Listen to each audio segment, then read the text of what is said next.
We are live, and this is during the Super Bowl halftime. So I'm doing my own Super Bowl halftime show for you all. And we're going to talk about rejection and failure and why it's essential for growth, success in sales, in life. Plus, I'm going to show you how to shift your mindset from insecurity, lack of confidence to stepping out boldly with confidence. So stay tuned. First, I want to mention someone, Jia Jiang, and I may be pronouncing his name incorrectly. When he was a young person in China, his teacher basically told him, you'll never amount to anything. And that moment in time when he was a young kid, I think he's around 5 or something, scarred him, which would seem for life. And he never really got out of his comfort zone. He never started to realize his potential until one day he decided enough is enough. He decided to go on an adventure and get rejected 100 times in 100 days. You could check out his TED Talk on YouTube. It's worth a watch. And so as he was stepping out of his comfort zone, I believe the first person he reached out to, he had his list of different things he would do every day. And so the first thing he did is he reached out to someone and asked if he could borrow $100. And so he saw a security guard in the lobby and he walked up to him and he said, "Hey, can I borrow $100? No. Why? The security, he goes, "Never mind." He just kind of ran away. So he continued to ask and do ridiculous things that got him to the place where he was rejected over and over and over again. But what he noticed is he got more comfortable stepping out of his comfort zone. And the more he got out of his comfort zone and he would ask questions, like he went to Starbucks and he asked, went to the manager, "Do you mind if I'm the Starbucks greeter here this morning?" And they're like, "Starbucks greeter? You mean like the Walmart greeter?" "Yeah, but I'm just going to greet people." He's like, "Well, okay, but just don't do anything weird." People started saying yes to him. And then, like that first person who he asked the question, remember what he said? The security guard said, "No, why?" And so when someone would say no and ask why, he goes, "Well, I'm on an adventure to learn to overcome rejection." And he started having conversations with people. So the end of the 100 days, he got more and more comfortable doing these crazy things. Here's another one. He walked up in a fast food place. I forget the name of it. And he said, he had his wrapper, "Can I get a burger refill?" A burger refill. And they're like, "Well, we don't do that. You might want to try back next week." And the guy just had to start having a conversation with him. So the end of 100 days, Jia Jiang, and if I'm butchering his name, forgive me, his entire life turned around. Why? Because of his rejections and his failures. That was part of it, but it was how he responded to those rejections and failures. Here's the key. And I'm going to bring in a personal story with my sales team I was working with and how I used failures to take them from here to places they never thought possible and took us to our company to a place we never thought possible because they embraced failure and rejection. Stay tuned. I'm going to cover that. So back to Jia Jiang, and it's not the rejection or the failure, but how you respond to it and the questions you ask yourself. Tony Robbins says this: you are where you are because of the questions you ask yourself. And the problem is we're not aware of the questions we ask ourselves because it happens in our subconscious. Our biggest obstacle is up here, but it also can be one of our greatest skills and the thing we can leverage most when we have our mindset and perspective correct. So if you fail and you react, and let me give an example of responding and reacting. So when a doctor gives you medication when you're sick and your body responds, that is good. If a doctor gives you medication when you're sick and your body reacts, not good. Now, when you get rejected or you fail and you react with a reactionary question like, why does this always happen to me? And many times, and I did this for so much of my life, and I was not aware of it. I learned through this. I learned through rejection and through failure, probably more than most of any of you out there listening to this right now. So it's not, why does this happen to me? It's, what can I learn from this? What can I do to ensure this doesn't happen again? When you ask yourself questions, either by reactionary questions or responsive questions, your brain will go to work overtime. With it, why does this happen to me? Your brain's going to go to work and say, you're an idiot, you're a failure, you're worthless, you're an imposter. And it's going to keep doing that over and over and over again. So it's so important when you have that rejection and you have that fear, or the fear after the rejection or the failure, that you ask yourself, you force yourself to ask, what can I do to make sure this doesn't happen again? What can I learn from this? How can I improve because of this failure? Key distinction here: failure, rejection. This is so important. It does not define you. That's the problem with Jia Jiang, is he allowed it to define him. Failure and rejection is just a step on in the process to growth and success. As long as you own that failure and ask yourself the right questions, not why does this happen to me? It's, what can I learn through this? How can I improve? How can I get better? What happened that made this happen that I can correct so it does not happen again? Now, are you catching what I'm throwing down? Now, my salespeople, what I did with them when I was national sales director, they were living under a toxic boss, and I was promoted to national sales manager, and they were afraid to step out of their comfort zone because this boss, the founder of the company, would yell and scream. When I became the national sales manager, I told them, we need him to be out, not in, out of the sales meetings, and allow me to have conversations with the salespeople and let me lead and direct them. And he's put me in the position for that reason. And I explained to him that he was just sucking the life out of the salespeople. And we had a very frank conversation, and he agreed. He wasn't stupid. He was a former Marine, 6'5", 350 pounds. We'll call him Tim.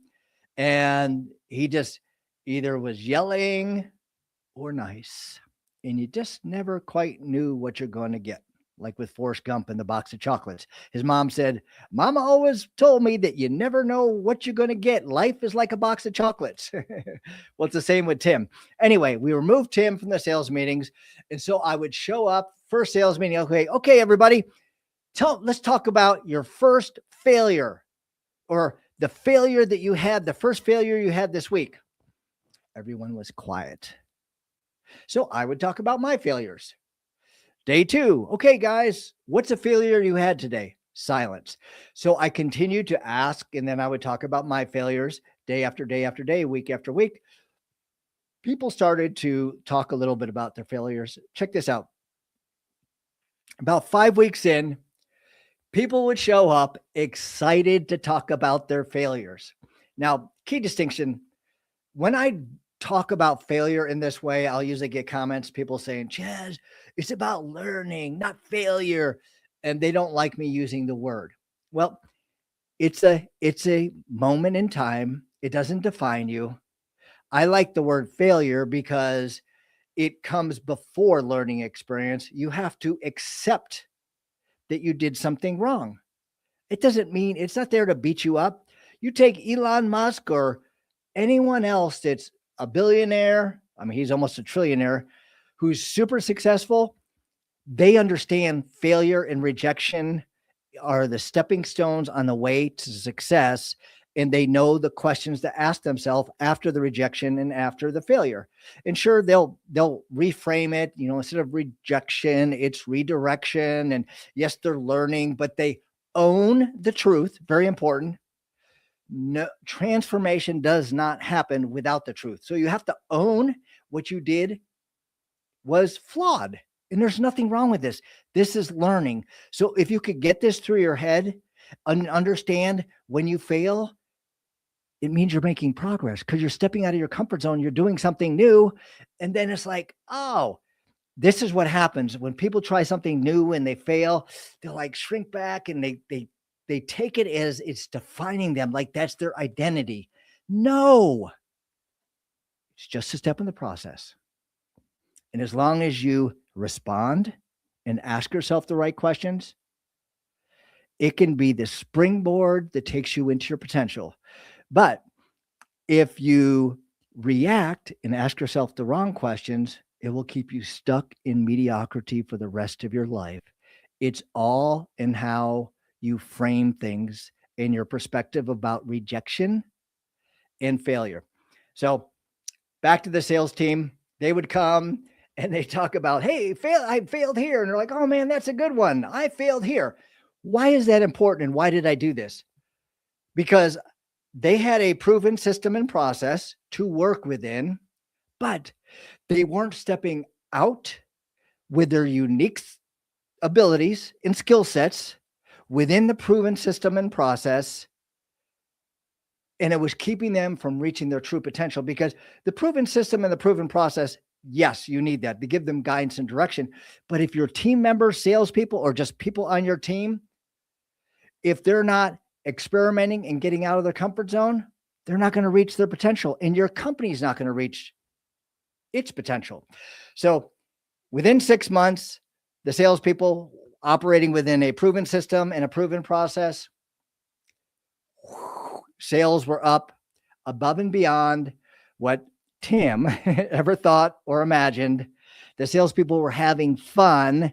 We talked about failure. And so it wasn't about, I need to perform in this meeting, I need to look good to others.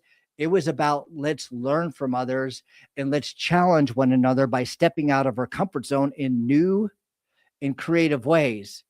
People were coming up with the most amazing, insane, crazy, but awesome ideas because we did that. Now, here's something I promised you, a way to shift your mindset from insecurity and lack of confidence, from imposter syndrome, to stepping out of your comfort zone with boldness. I was talking with one of my salespeople from a company I'm working with, and I was mentoring them and training them and giving them some guidance. And this person, we'll call him Bob, not his real name. The first meeting we were in, he was very transparent and authentic, which is an amazing trait to have. Remember, transformation begins with the truth. And so we were talking about where he was and his goals. He goes, this is the goal, and I did this, but I'm like, what? Well, never mind. No, if I don't know, I'm not here to demean you. I can't help you if I don't understand what you're facing. And I said something about one of my failures at the time because I wanted to break the ice and let him know. And I said, you know what? I'm here. And one of my greatest fears is I will fail you all and you'll look at me as an imposter. It was the truth. I go into situations like that, and this is my subconscious.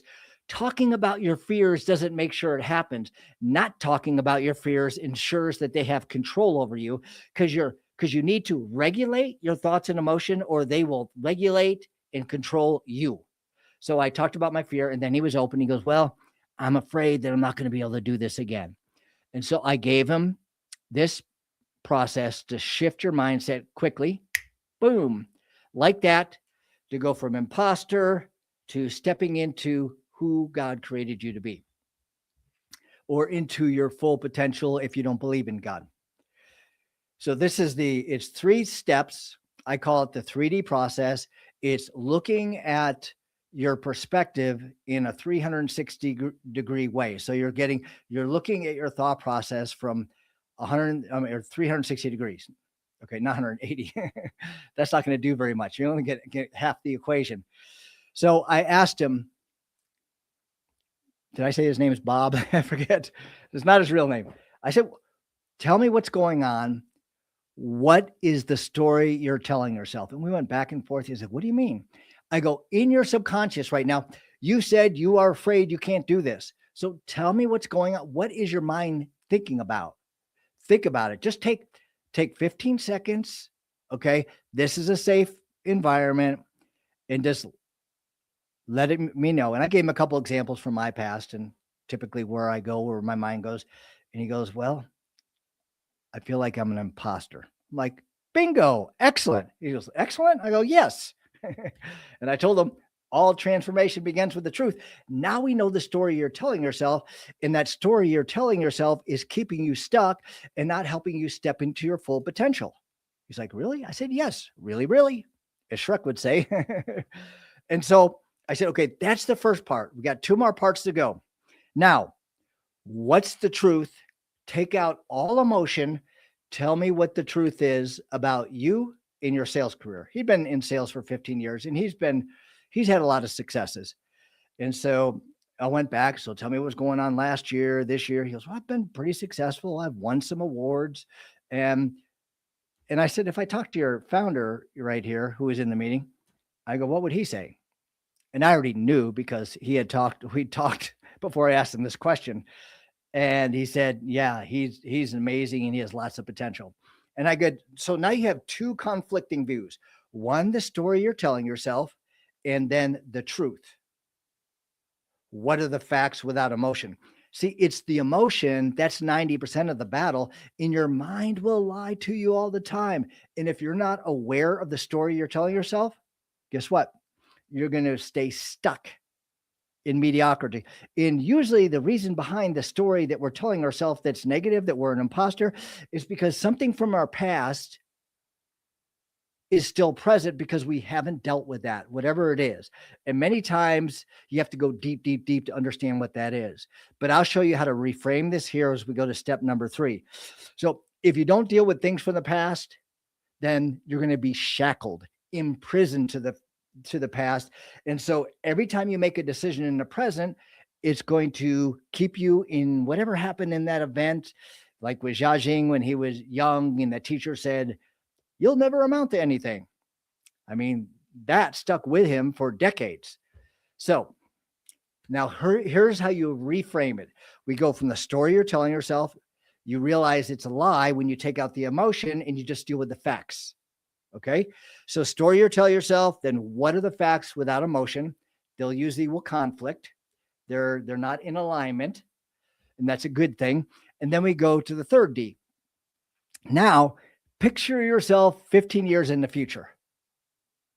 Okay. And so I was doing this with this sales guy, and I go, picture yourself 15 years in the future. Tell me what's going on in the future. What are you seeing? What are you hearing? What are some of the smells you smell? What car are you driving? Where are you living? What's your family like? And he was going, man, I got this. I got all these things. And he's like getting really excited because he's thinking about himself 15 years from now. I go, okay, now we established where you are 15 years ago. I want your future self, 15 year from now, future self, and talk to yourself in the present moment with that story you're telling yourself and that fear you have and how it has a tendency to paralyze you or make you think that you're going to fail and fall apart. And then all of a sudden you did well this month, but not next month. And so he said something very profound. He said, my future self would tell me, the reason why you're facing this right now, remember, future self to present self, is the future self is telling him because you're stepping out of your comfort zone and you're growing. And when you grow, It feels uncomfortable, but that's where you become who God created you to be. As long as you embrace it, ask yourself the right questions, and learn from it and move on.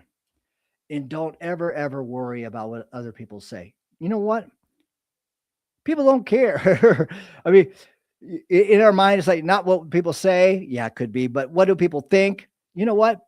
People don't care about you. They're too busy worried about themselves and what other people think about themselves. And by the way, it's not what other people think about you, it's what you think other people think about you. Think about that. The biggest battle we have is up here. So remember this: failure and rejection, it's part of growth. It doesn't define you. It's not a destination. It's simply a step in the process.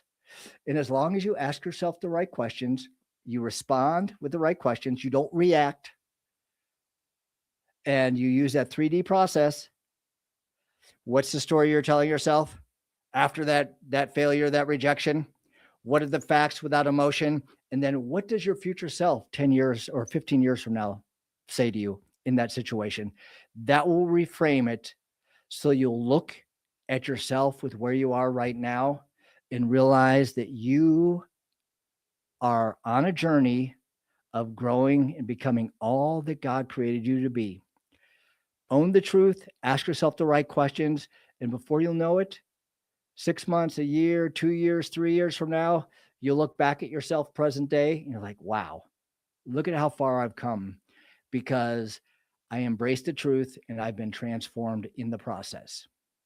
By the way, I have a book, The B2B Blueprint to Predictable Sales. If you would like a complimentary copy, in the copy, the content below this video is click on the link and you can download it. That's my gift to you. It will talk, and I talk about a little bit of this in there, but much, much more. It's really good for people who are looking to develop a sales team with a leadership structure, a proven system, a proven process, and bringing marketing and sales together on the same page so you can have a predictable process to identify, attract, and onboard new clients predictably.